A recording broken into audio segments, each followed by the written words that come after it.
Students हम लोग पढ़ेंगे आज क्लास के ज्योग्राफी का चैप्टर 3 और यह चैप्टर आपका मिनरल एंड पावर रिसोर्सेज। इस चैप्टर का एक पार्ट हम लोग पढ़ने जा रहे हैं बच्चों। इससे पहले बच्चों हम लोग 7th वीडियो में 7th पार्ट में क्या देखे थे? 7th पार्ट में बच्चों हम लोग डिस्कस किए थे एनर्जी के बारे में, और स्पेशली एनर्जी में हम लोग डिस्कस किए थे वहाँ पे कन्वेंशनल एनर्जी। कन्वेंशनल एनर्जी के सारे सोर्स के बारे में हम लोग डिस्कस किए थे कि कौन से को एनर्जी किस तरह से कैसे तैयार होती है, जिसको हम लोग आवश्यकता अनुसार यूज करते हैं। तो यहाँ पे हम लोग क्या पढ़ने जा रहे हैं बच्चों? इस वीडियो में हम लोग देखेंगे non conventional source of energy. ये एनर्जी का नॉन कन्वेंशनल सोर्स क्या है? आपको ध्यान होगा हमने कन्वेंशनल सोर्स के बारे में क्या बताया था।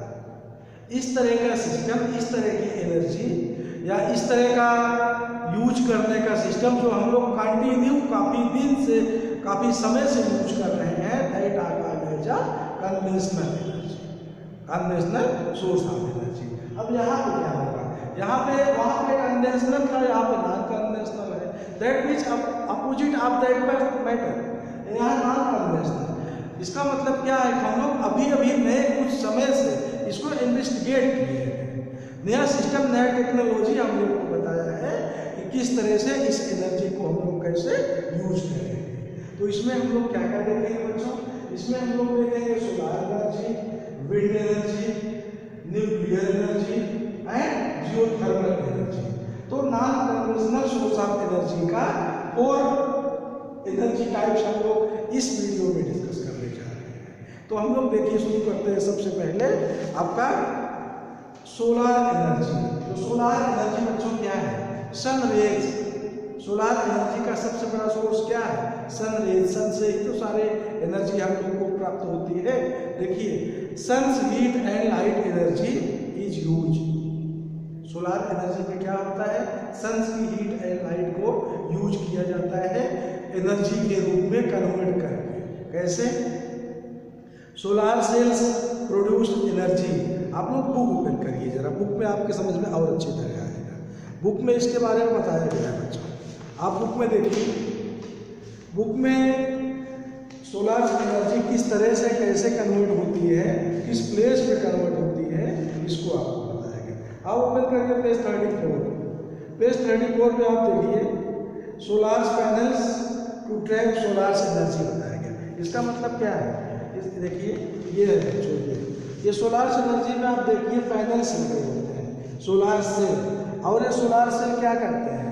ये सन रेज को, सन्स की हीट्स को अपने आप में आने के बाद अब्स्ट्रैक्ट कर लेते हैं, रोक लेते हैं और उसको कन्वर्ट करते हैं इलेक्ट्रिसिटी में। This system is called solar energy. Side में आप समझ लीजिए। इस तरह के आपको बहुत सारे प्लेसों को मिल जाता है, लोग अपने घर में यूज करते हैं, माउंटेनियस प्लेसों में यूज होता है, और भी उस प्लेस पे ज़्यादा सूटेबल होता है जहाँ पे सन रेज डायरेक्ट मिलती है। अब देखिए आगे, beneficial to tropical countries. Tropical countries हमने आपको बताया ना, solar energy use in solar किस लिए यूज होता है, किस कार्य में यूज होता है? सोलर कुकर इसके होता है, सोलर हीटर होता है, सोलर ड्रायर होता है, और ट्रैफिक सिग्नल आप देखिए जैसे पोल लगा हुआ है, पोल से ऊपर सोलर पैनल लगा हुआ है, वो सन रेज को अपने आप में अटैक करके फिर उसी से इलेक्ट्रिसिटी कन्वर्ट करके लाइट जनरेट कर रहा है, लाइट दिखा रहा है कि लाइट जल रही है। तो आप देखिए सबसे पहले इसमें मुख्य रूप से आप देखिए ट्रॉपिकल कंट्रीज बताया गया। ट्रॉपिकल कंट्रीज आपको ध्यान है कि इससे बताना पड़ेगा। चलिए आपको बताते हैं इसमें क्या कहा गया है कि ये ट्रॉपिकल कंट्रीज के लिए ज़्यादा बेटर है। आखिर ऐसा क्यों है? क्यों ट्रॉपिकल कंट्रीज के लिए ही अच्छा है? ट्रॉपिकल कंट्रीज कौन होती है? ये आपका अर्थ है, अर्थ के बीच का ये इक्वेटर है, 33 है, और इधर 33 ये Tropic of Cancer, Tropic of Capricorn. ये बीच का एरिया क्या है? ये ट्रॉपिकल कंट्रीज है। इस ट्रॉपिकल कंट्रीज में आपको मालूम होगा कि सन रेज डायरेक्ट पड़ता है। जब सन रेज इस पर डायरेक्ट पड़ता है, हीट तेज मिलेगी, तेजी से पड़ने के कारण यहाँ पे सोलर एनर्जी सिस्टम ज़्यादा सफल होगा। सोलर एनर्जी के द्वारा इलेक्ट्रिसिटी आसानी से अच्छी तरह से यहाँ पे तैयार होता है। तो बच्चों आप लोगों ने क्या देखा, सोलार एनर्जी किस तरह से इलेक्ट्रिसिटी प्रोड्यूस करता है। आगे देखिए, अगले हम लोग डिस्कस करेंगे पॉइंट विंड एनर्जी। इस विंड एनर्जी में क्या होता है? विंड एनर्जी बच्चों आप देखिए, सबसे पहले तो यार as a inexhaustible source of energy है।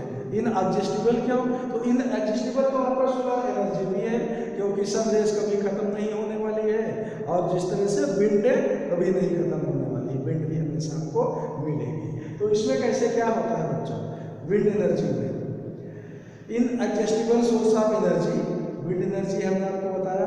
हाई स्पीड विंड, ये कहाँ होता है? ये भी आप देखिए अधिकतर पहाड़ी क्षेत्रों पे या डिजर्ट एरिया में उस तरह के प्लेसों पे क्या होता है, ये क्या किया जाता है इसमें, हाई स्पीड जब विंड चलती है तो रोटेट विंड मिल्स, आपको बताते हैं इसमें थोड़ा ज़्यादा समझ में आ गया फिगर के माध्यम से। देखिए पहाड़ी क्षेत्रों में ऐसे होता है, ये विंड मिल्स होते हैं, और यहाँ पे ऐसे फैंस, ये फैंस जो होते हैं, ये भाई मेरी ड्राइंग अच्छी नहीं इसलिए कुछ आप इसको समझ लीजिए। पहाड़ी क्षेत्रों में ऐसे ऊपर फैंस लगे होते हैं, फैंस जो होते हैं ये हवा से रोटेट होते हैं। हवा से जब रोटेट होते हैं तो रोटेट होने के कारण it's connected to the generator, और वही जनरेटर से कनेक्ट होते हैं इसमें, इसका वायर से रहता है, और विच प्रोड्यूस इलेक्ट्रिसिटी, और जो इलेक्ट्रिसिटी प्रोड्यूस करते हैं उसको आवश्यकता अनुसार यूज की जाती है।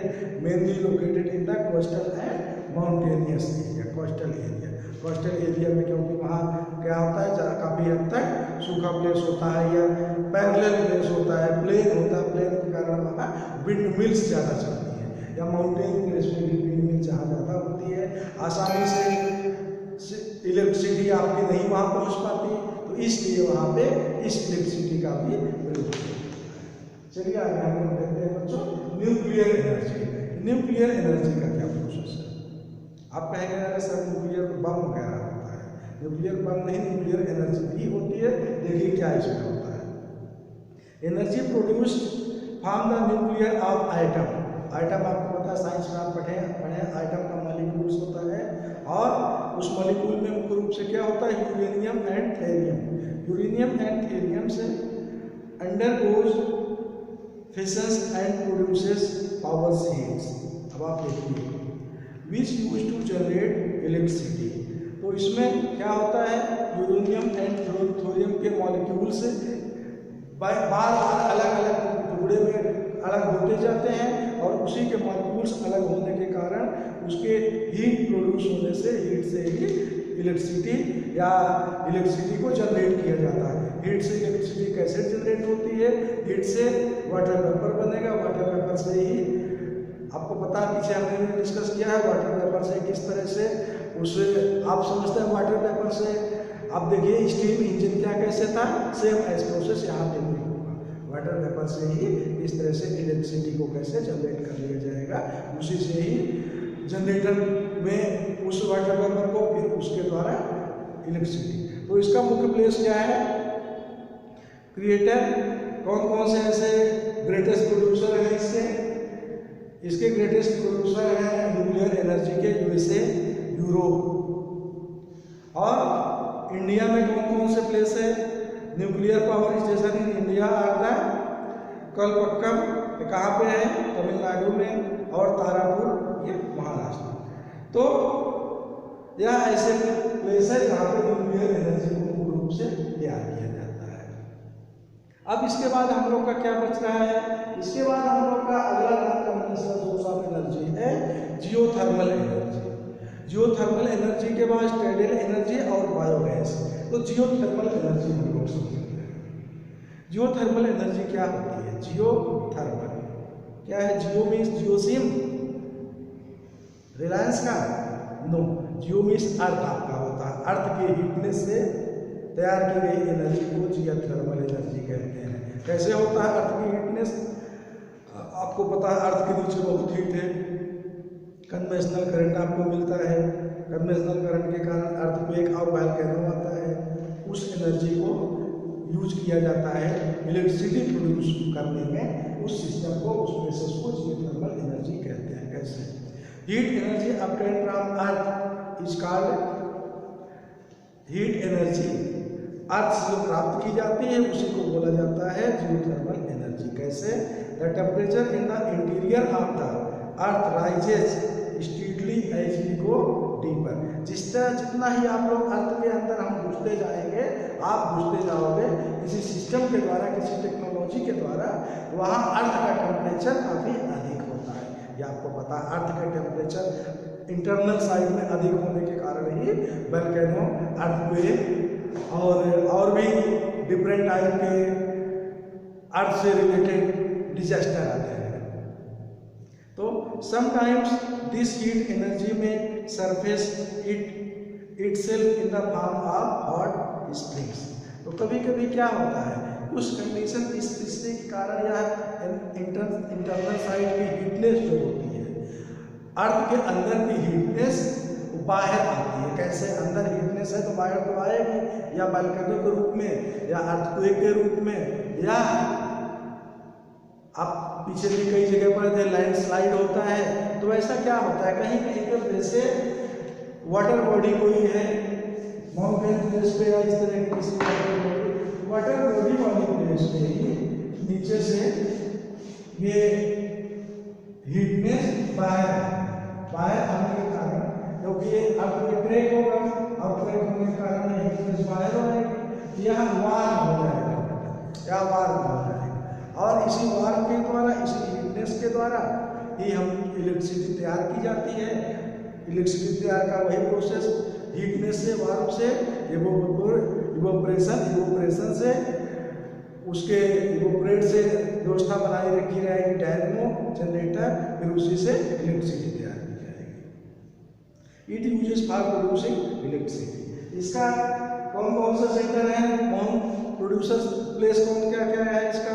यूएसए है world largest geothermal power plants. USA में विश्व का सबसे बड़ा जियोथर्मल पावर प्लांट्स है। इंडिया में कहाँ कहाँ पे है? Located in Himachal Pradesh and Kuga valley in Ladakh. ये 2 प्लेस है इंडिया के जो कि फेमस है, यहाँ पे है। तो बच्चों, इस वीडियो में हम लोगों ने नॉन-कन्वेंशनल सोर्स ऑफ एनर्जी में सोलर एनर्जी के बारे में देखा, विंड एनर्जी के बारे में देखा, न्यूक्लियर एनर्जी हम लोग ने समझा, और जियोथर्मल एनर्जी के बारे में देखें। इसके बाद आगे के वीडियो में भी हम लोग नॉन-कन्वेंशनल सोर्स ऑफ एनर्जी के 2 पॉइंट को और डिस्कस करेंगे। उसके बाद देखते हैं हम लोग इस लेसन को एंड करने के पोजीशन में चलते हैं। सो बच्चों, बाय एंड थैंक्स बच्चों।